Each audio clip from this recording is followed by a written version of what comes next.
Saya Grisa Kijia Luvia Sinulinga akan membawa materi mengenai suku Karo. Selamat menyaksikan. Jadi teman-teman, dalam materi ini saya akan membaginya menjadi 6 topik yang akan saya jelaskan. Yang pertama ialah makanan khas suku Karo, kedua itu rumah adat, ketiga kain adat, keempat adat budaya, kelima alat musik, dan yang terakhir ialah margasilima. Nah, sebelum saya menjelaskan satu persatu, perlu kita tahu bahwa suku Karo merupakan suku yang berasal dari tanah Karo yang berada dalam Provinsi Sumatera Utara di Indonesia. Dan diduga suku Karo ini telah masuk ataupun mendiami tanah Karo jauh sebelum kedatangan agama dan pemerintahan kolonial, di mana mereka merupakan termasuk dalam jenis Proto Melayu yang masuk ke Sumatera dalam arus gelombang migrasi.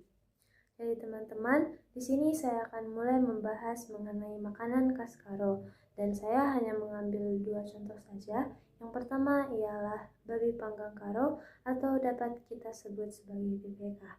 Nah teman-teman, BPK merupakan salah satu hidangan yang paling terkenal dari suku Karo, di mana BPK menggunakan daging babi yang telah dipanggang dan dipadukan dengan sambal andaliman, sambal darah, dan sup tulang sapi. Contoh kedua yang saya ambil ialah terasi Karo ataupun teritas. Nah, terasi Karo atau teritas ini ialah sup tradisional dari suku Karo yang menggunakan bagian perut dalam sapi maupun kerbau dan kemudian dipadukan dengan daun ubi, rempah-rempah sehingga pada akhirnya menghasilkan aroma yang khas. Selanjutnya akan saya jelaskan mengenai alat musik dari suku Karo. Dan di sini saya mengambil 2 contoh. Yang pertama ialah gendang 5 sendalanan. Nah, alat musik ini disebut gendang 5 sendalanan karena ada 5 jenis gendang yang akan dimainkan secara bersama. Yang pertama ialah gendang indung yang merupakan gendang utama dan berukuran besar. Kedua ialah gendang anak-anak merupakan pendukung ritme. Ketiga itu sarune ataupun sarunai merupakan alat musik tiup mirip dengan klarinet tradisional. Yang keempat itu ada gong yang menghasilkan nada-nada dasar. Dan yang terakhir ialah penganak ataupun gong kocil yang mengatur irama. Nah, contoh kedua yang saya ambil ialah keteng-keteng. Keteng-keteng ini merupakan alat musik tradisional yang menghasilkan bunyi ritmis. Ciri khas dari keteng-keteng ini terbuat dari bambu yang dibelah sebagai dan diberi penyangga. Kemudian keteng-keteng ini akan diletakkan di atas pangkuan ataupun tanah saat dimainkan dan akan menghasilkan bunyi tek-tek sesuai dengan namanya yaitu keteng-keteng. Nah, selanjutnya yang saya jelaskan ialah rumah adat dari suku Karo dan saya hanya mengambil satu contoh yaitu Siwalu Jabu. Nah, Siwalu Jabu merupakan rumah adat yang berbentuk rumah panggung dan dihuni oleh 8 keluarga besar. Rumah adat ini memiliki atap yang tinggi dan juga bentuk yang melengkung. Dalam pembuatannya juga, Siwalu Jabu hanya menggunakan kayu dan berdiri di tiang-tiang tanpa menggunakan paku. Baik, selanjutnya di sini saya akan menjelaskan mengenai poin selanjutnya yaitu adat budaya dalam Karo, yaitu perkawinan dalam Karo. Adapun di sini saya akan menjelaskan mulai dari tahap pertama hingga tahap kelima. Tahap pertama yaitu nganting manuk ataupun lamaran. Nganting manuk merupakan saat di mana calon mempelai pria dan keluarganya datang untuk membawa ayam sebagai simbol ketulusan ke rumah calon mempelai wanita. Nah, tahapan kedua ialah ngerembah ataupun perundingan adat. Nah, tahap ini merupakan pertemuan kedua keluarga besar untuk membahas seperti mas kawin ataupun pemakaian uis ataupun kain adat dan lain sebagainya. Yang ketiga ialah ngecapi erdemu bayu yang merupakan pemberkatan ataupun perjanjian nikah. Ini biasa dilakukan di gereja bagi masyarakat Karo yang beragama Kristen. Yang keempat, itu adalah resepsi adat ataupun pesta adat. Nah, resepsi adat ini merupakan puncak utama dalam perkawinan adat Karo yang dihadiri oleh kalimbubu, anak beru, dan juga puang kalimbubu. Dan pada tahapan ini juga diisi dengan pemberian kain adat, kemudian makanan khas Karo, dan diisi oleh tarian tradisional. Kemudian tahap yang terakhir dalam pernikahan Karo ialah nganting-nganting. Di sini pengantin wanita akan secara resmi diantar ke rumah pihak pria dan diikuti oleh penyambutan adat dari keluarga pihak pria. Jadi, yang selanjutnya akan saya jelaskan ialah mengenai kain adat dari suku Karo. Di sini saya mengambil dua contoh. Yang pertama ialah kain uis nipes yang sering dipakai oleh perempuan, di mana uis nipes ini biasa memiliki motif dan corak yang khas serta memiliki warna kemerahan maupun hitam. Kain uis nipes ini digunakan dalam upacara perkawinan maupun acara-acara adat yang menunjukkan lambang penghormatan dan kasih setelah kain beka buluh. Nah, kain beka buluh ini dipakai oleh laki-laki dan pada umumnya memiliki ciri khas seperti warna merah, putih, dan kuning keempat. I've never known someone like you, tangled in love, stuck by you, found a clue, don't forget to get. Halo teman-teman semua, perkenalkan nama saya Glini Kristania. Di sini saya akan menjelaskan tentang suku Dayak. Enjoy! Nah, teman-teman, yang pertama saya akan jelaskan itu adalah tentang penjelasan sejarah suku Dayak. Nah, yang pertama itu ada keturunan imigran. Ada teori yang mengatakan suku Dayak adalah keturunan dari imigran yang berasal dari provinsi Yunnan di Cina Selatan, tepatnya di sungai yang Tengxiang, sungai Mekong, dan sungai Menan. Selanjutnya itu perkembangan di Kalimantan.